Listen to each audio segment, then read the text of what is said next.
What is going on, YouTube? I am Lamont at Large. Today we are at the Oak Knoll Cemetery here in Belleville, Texas. We're going to visit the grave of unsolved murder victim Cheryl D. Ferguson. And we're also going to talk about the story of a man who was wrongfully convicted of her murder and sentenced to die by the electric chair here in Texas. But was he guilty? Was he innocent? Who killed this young girl? We're going to discuss it right now. We're going to go back to August 23rd, 1980. Belleville, Texas is about an hour away from Conroe, and Cheryl D. Ferguson, 16 years old at the time, had a volleyball game to play over in Conroe. She leaves her home here in Belleville, hops on the bus, and the team starts making their way for the roughly 60-mile trip over to the high school to face their competition. The team arrives at the school, they start practicing for the game later on, which is going to be happening within the next hour or two at the high school. According to one of Cheryl's teammates, Cheryl excused herself because she had to go use the restroom. She never came back. The game is starting and they're waiting for Cheryl. She's not around. Some of the teammates start looking for her, as well as the coaches. They didn't find her. Now, different articles say different things, but the game went on as scheduled. I'm not sure if the game was completed or not. That is not clear. But afterwards, after the game ended, Cheryl has still not turned up yet. And now we have to have the whole entire school help in the search for this girl. So the search goes on for, I want to say, maybe an hour or so. Now, at the time of her disappearance, the school had 5 custodians.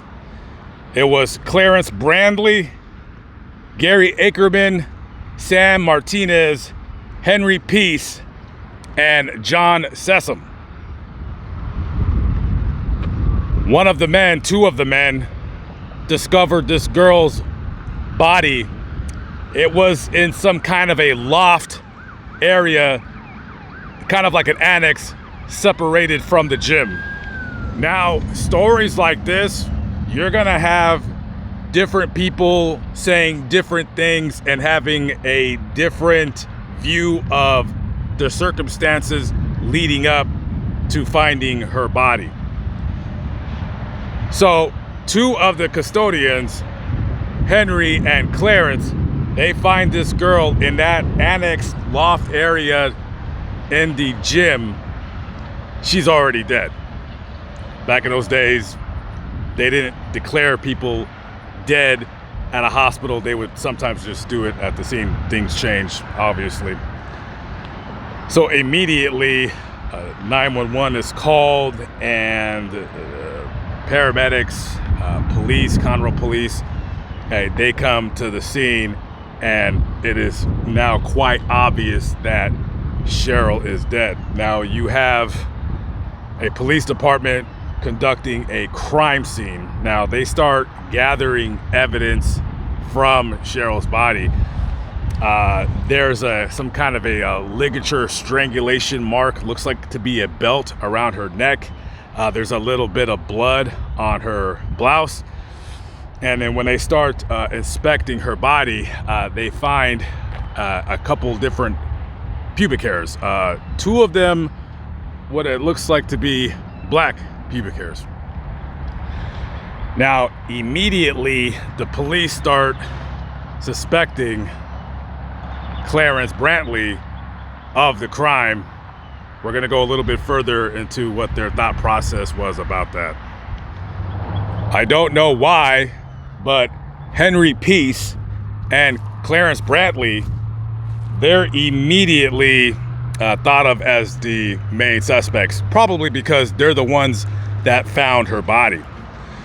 So they're both asked to come down to the police station to submit a lie detector test. Now, we all know lie detector tests, they're not submissible as evidence in court proceedings, but they are used to determine whether an investigation will move forward or not, depending on the findings of those tests. So both men take the lie detector test, and a couple days later, they're both said, okay, you passed, whatever. But however, Clarence's test was reversed. Apparently, I guess the man who was giving the lie detector test, maybe he didn't see the squiggly line move the way he wanted to, or whatever.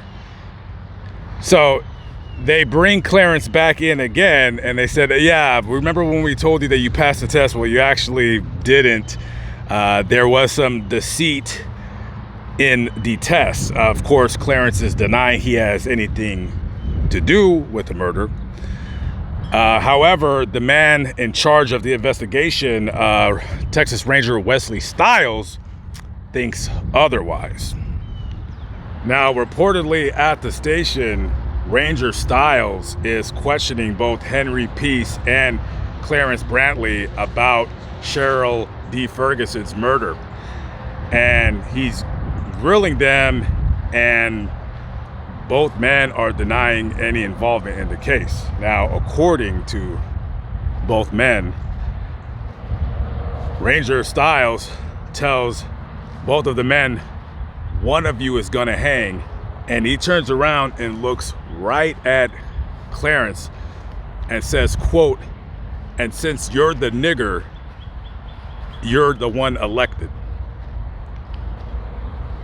Immediately, Clarence is arrested and charged with the murder of Cheryl D. Ferguson. Now, what's the evidence that the police, that law enforcement have that he committed this crime? You have those two black, or as they call it in the court, negroid hairs that were found on her thigh. You found the blood on her. However, the blood was tested.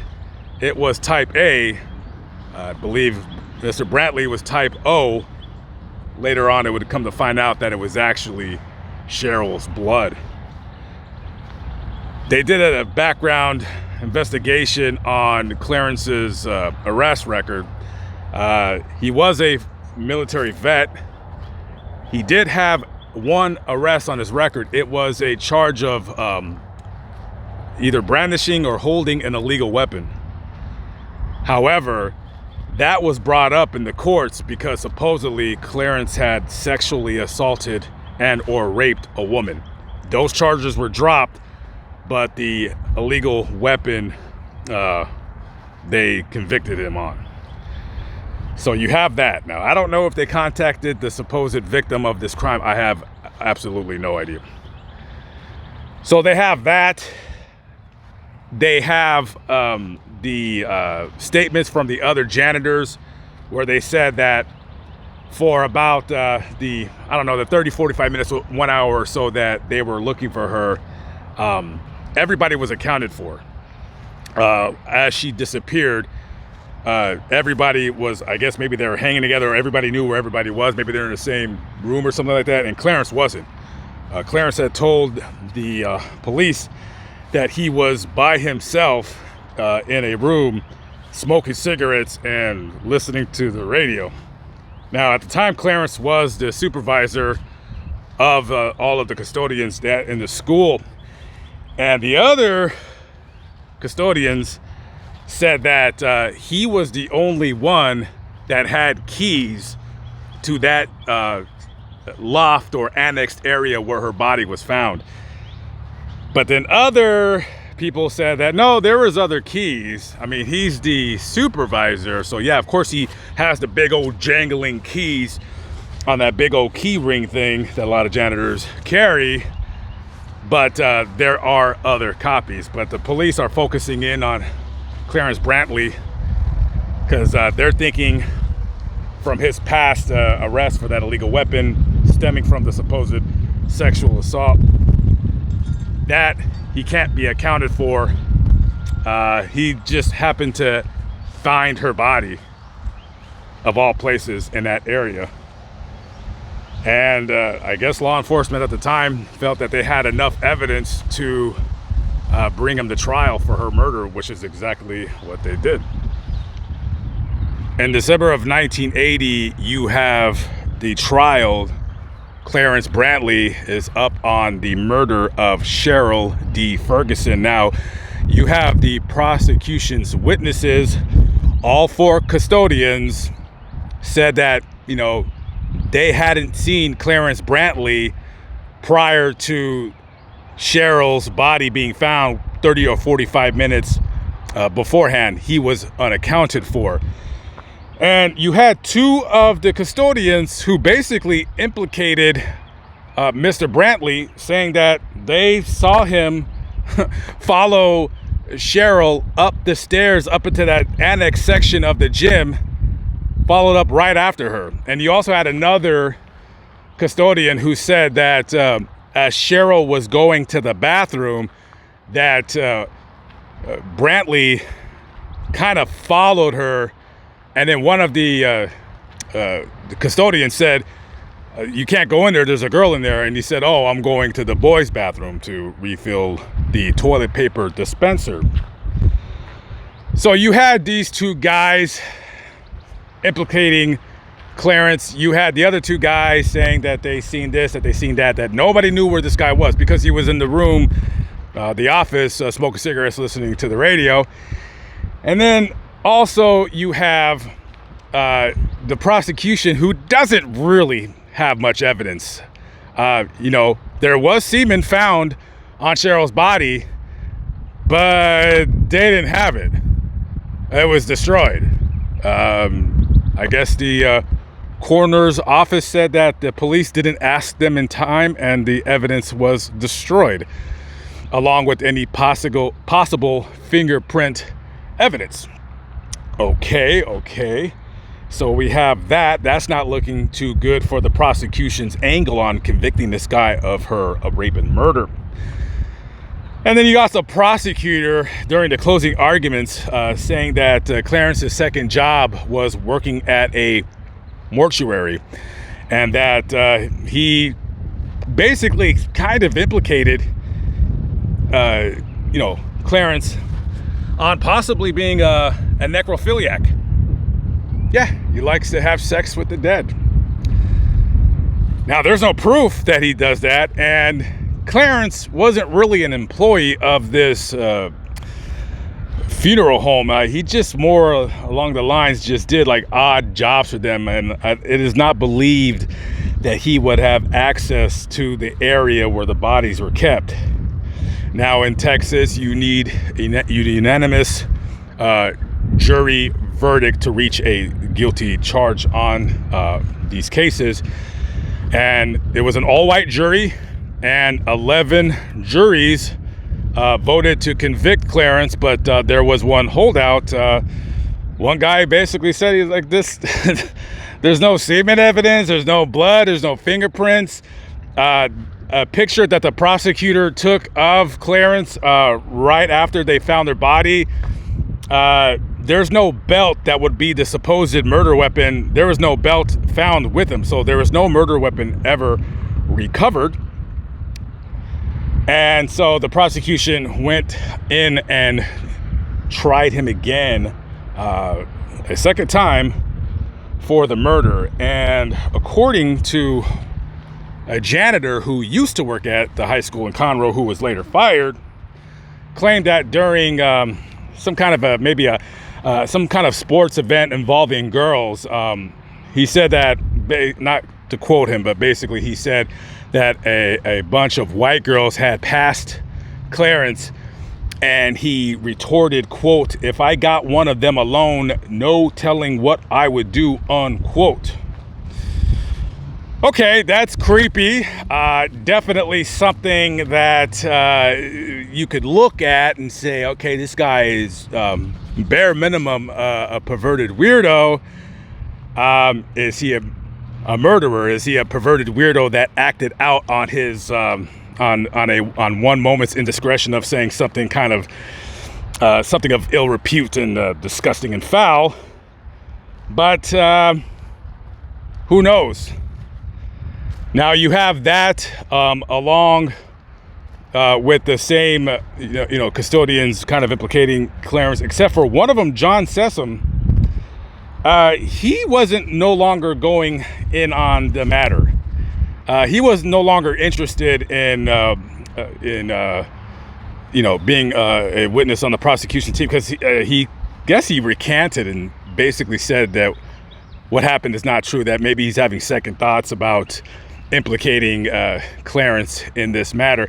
Now, even though the prosecution threatened to arrest or indict, whatever word you want to use, John Sessom for perjury, they didn't go through with it.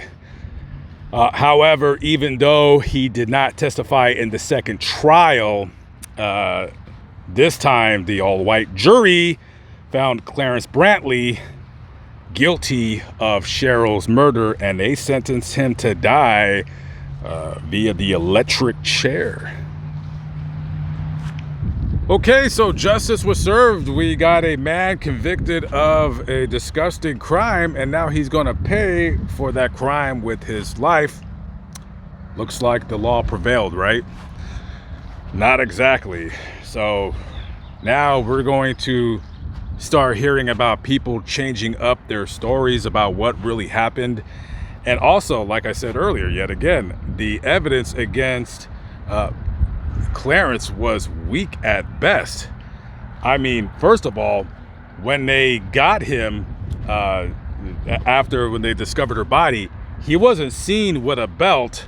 However, I don't know how later on they grabbed a belt. Maybe they did a search warrant out of his house and they kind of matched up the ligature to a belt that he owned, but the belt wasn't on him at the time of the crime, but the belt was found in his possession, possibly at his home. They said, oh, it matches the ligature, you see?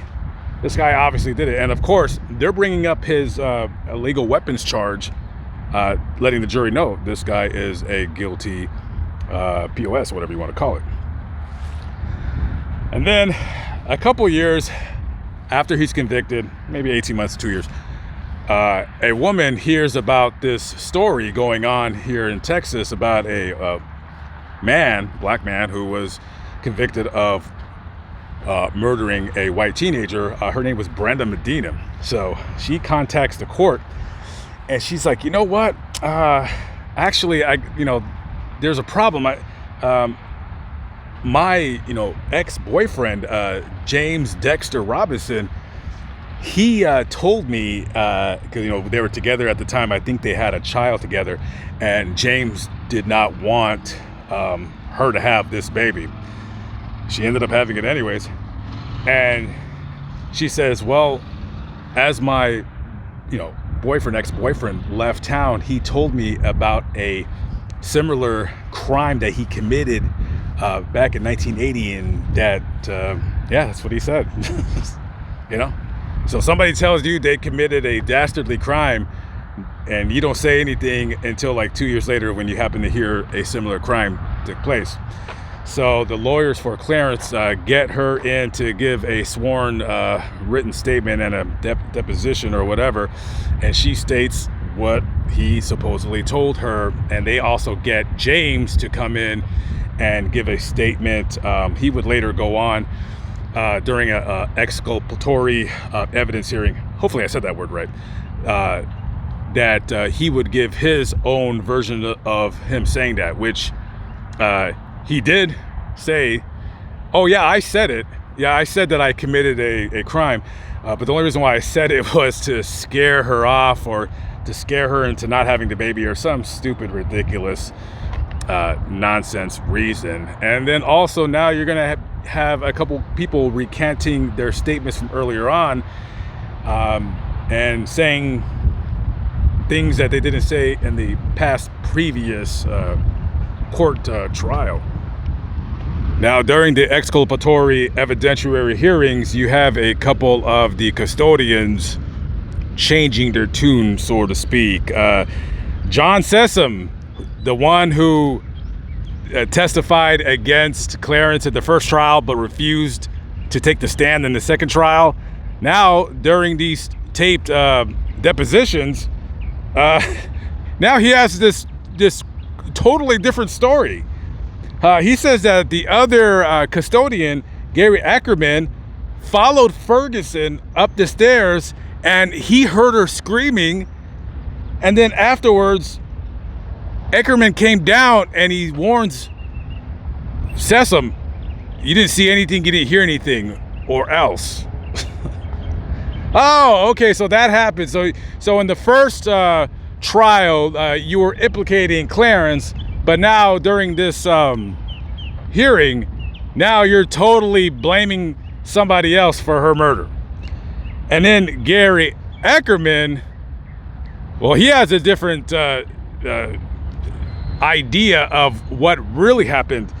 So this guy actually implicates Brenda Medina's ex-boyfriend, James Dexter Robinson, with having been there that day, and he pins the murder on him. Okay, so now you're having the star witnesses in the first trial. Now they're starting to recant their testimony, and now they're pointing the finger, proverbially, at each other. See, that's funny. If you see a guy follow a young girl into a room and you hear her screaming, doesn't the instinct of you just being born a man propel you to help her, to defend a woman? That's man's nature, is to protect women. Really what it is. You know, men that hurt women, they're just psychos. So also, there was a couple witnesses that they claimed that Ackerman said that he knew who killed Ferguson, and he was vehemently like saying that he knew who killed her and it wasn't Clarence. Well, who was it? Well, they don't know. They didn't really hear him say anything. So now you have all these guys coming out of the woodwork, right?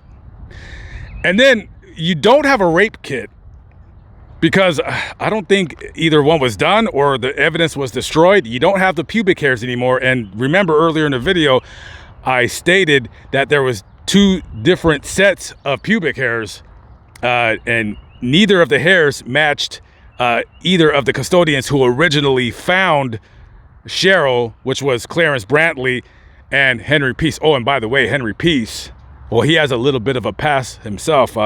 He was convicted of some kind of a sexual assault related crime earlier on in his life. So you basically have a very, very sloppy prosecution team who basically has really no evidence other than the testimony of the other janitors that they have now recanted. And then you got this woman saying, oh, my boyfriend said that he killed her. Very, very, very sloppy investigation. And then you got a racist Texas Ranger who is basically, just because Clarence is black, is obviously saying, oh, you did it. I mean, you know, he dropped the N-bomb, so you said it. Well, I think in January of 1990, Clarence Brantley was freed after about 10 years or so on death row, probably over 10 years. And he was freed, but he was never compensated for his wrongful conviction, because technically he was not found innocent. They just declined to proceed with a third trial. This is Cheryl D. Ferguson's grave.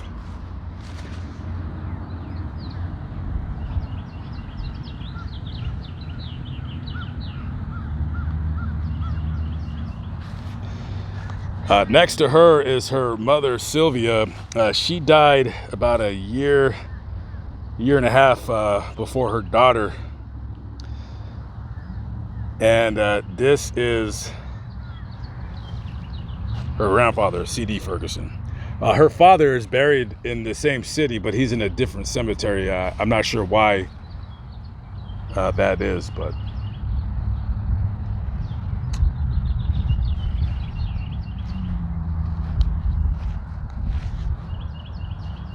so Clarence Brantley, basically for the rest of his life, I mean, when he got out, he was an ordained minister, Baptist minister, and he did have a small church.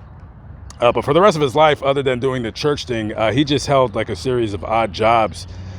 I think his name being tarnished like that led to a lot of problems in his life, and he was never compensated for his time being spent on death row because, again, he was not pardoned. He never was pardoned, and he was never found innocent by a court of law. And he died on September the 2nd, 2018, at the age of 66. So this girl's murder is still unsolved.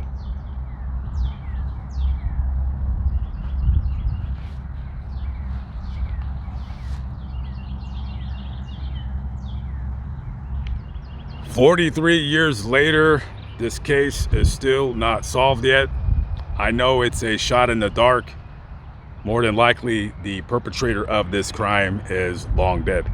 But if anybody has any information, if anybody has anything further to add to this unsolved murder of this 16-year-old girl, please contact the Conroe Homicide Division. Their number is 936-760-5876, 936-760-5876. I'm Lamont at Large. I will see you on the next video. Peace out.